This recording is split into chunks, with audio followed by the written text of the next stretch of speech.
gathering of intelligence and the practices of counterintelligence.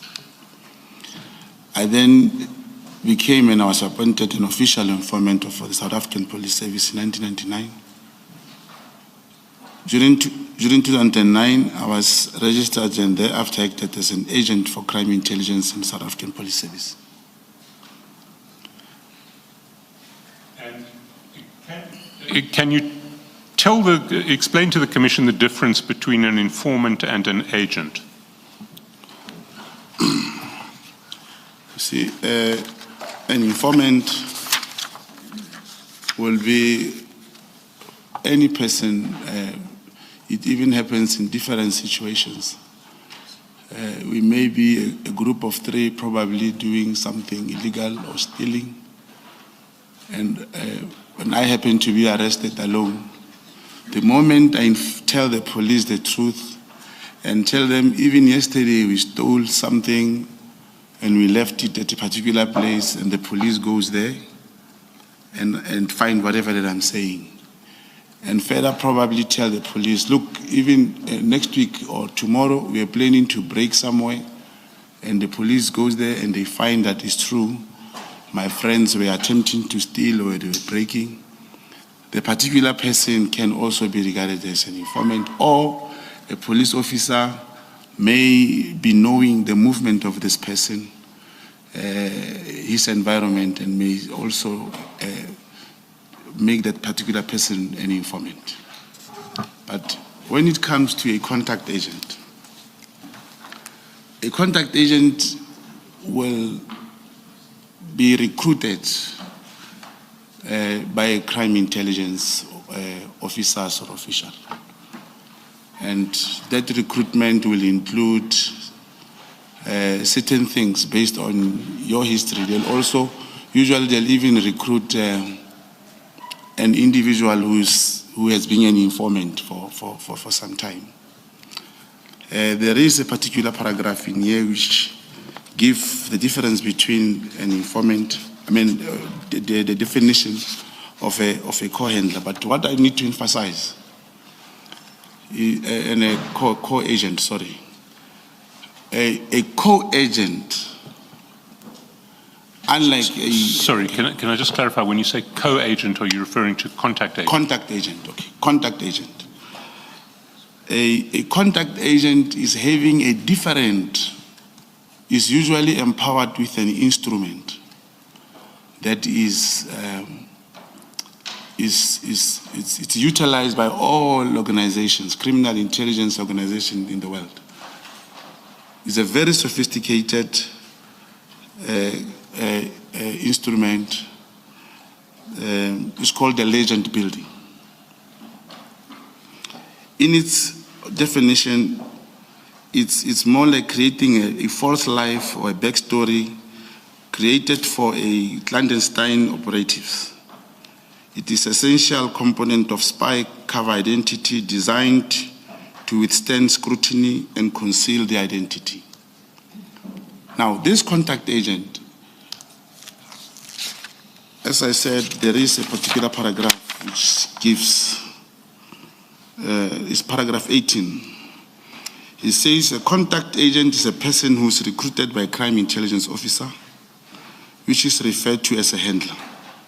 A contact agent is expected to establish network of, and the handler would from time to time assign to the contact agent in the field. It goes to say a contact agent does not carry any form of identification which would refer to him or her as holding that designation. Because a file with the contact agent details is kept in custody of his or her handler's possession. Now, all payments for services rendered by a contact agent and disbursement incurred in the execution of his or her duties as a contact agent are paid in cash by the handler after having completed the necessary paperwork.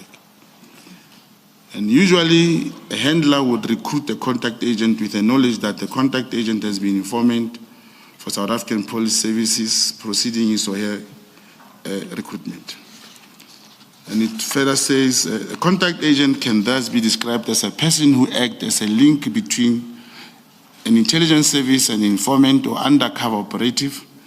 he or she passes information, instruction, or resources between the two while protecting the identities of those involved. He further manages the safety and secrecy of the communication channel used. For example, in South Africa, Crime Intelligence Division, a contact agent might liaise with police intelligence officers and civilian sources who provide information about criminal activities or investigation. If I can just clarify a couple of issues. You talk about payments. Can I ask, when you were an informant, were you ever paid for your services as informant? As an informant, yes, you would be reimbursed in some way. And as an agent, have you been paid as an agent? Yeah, when recruited, you will obviously, after meeting your handler, after a week or so, he'll come and probably give a recruitment fee of some sort. And you will gradually be talking about your tasks and so forth.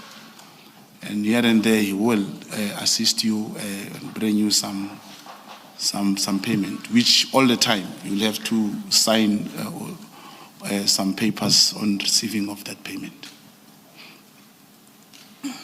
And when you, as an agent, run informants or have informants, are you empowered to pay them, the informants underneath you? Commissioners, there is no way. You may just know that a particular informant has claimed so and so much true, and because you will be talking to the handler, there's no way you can pay. It is only the handler who can pay the informant. And just to add, Commissioners, even the handler on doing the payment will never come with a friend or a colleague. It will only be you and the handler.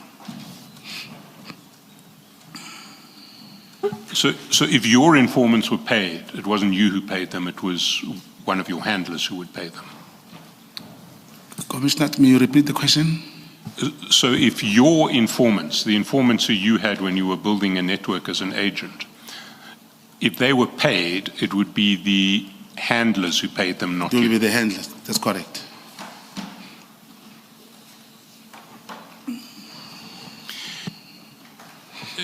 You've talked generally, you mentioned building a legend. Can you just explain to the Commission what you meant by that regard, in that regard? The legend building. This instrument, when I said you will create a false life, in one of the statements, you see I said one of my communications with General Mkonazi, for example. I sent him a message that, how is your relationship between yourself and Lieutenant General Khumalo? And he asked, what did he say? And I said, no, he was putting a remark that you are not listening to the crime intelligence. But the moment he advanced more question, I said, the minister has been briefed, or I said, General Khan will brief you next week. It's just to create a false life. You create a perception that the person can start talking to you.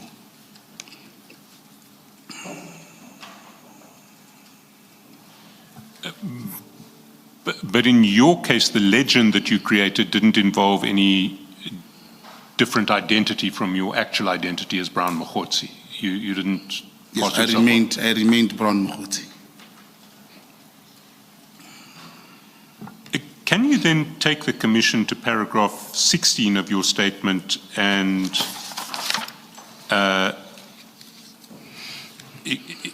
explain what happened in December 2020? During December 2020, I was called by the late Lieutenant General Mfazi. It was just after the PPE scandal, after the COVID-19, and General Jacobs, Major General Kalakala, and the others. And when he called me for a task in my capacity as a contact agent to investigate, also to check the irregularities within the crime intelligence and South African Police Service. And that time, Lieutenant General Mfazi was the Deputy National Commissioner of Crime Detection. And, I mean, you referred to a brief to look into irregularities within crime intelligence and SAPS. That's quite a general brief. Was there anything in specific that you were specifically that you were asked to look at? Yeah, for example, that period he referred to, there was reference about procurement of some vehicles by crime intelligence, which could not be traced, and other transactions. For example, you would have a proof of payment to informers, and you will want to establish if really these informers did receive those payments and so forth.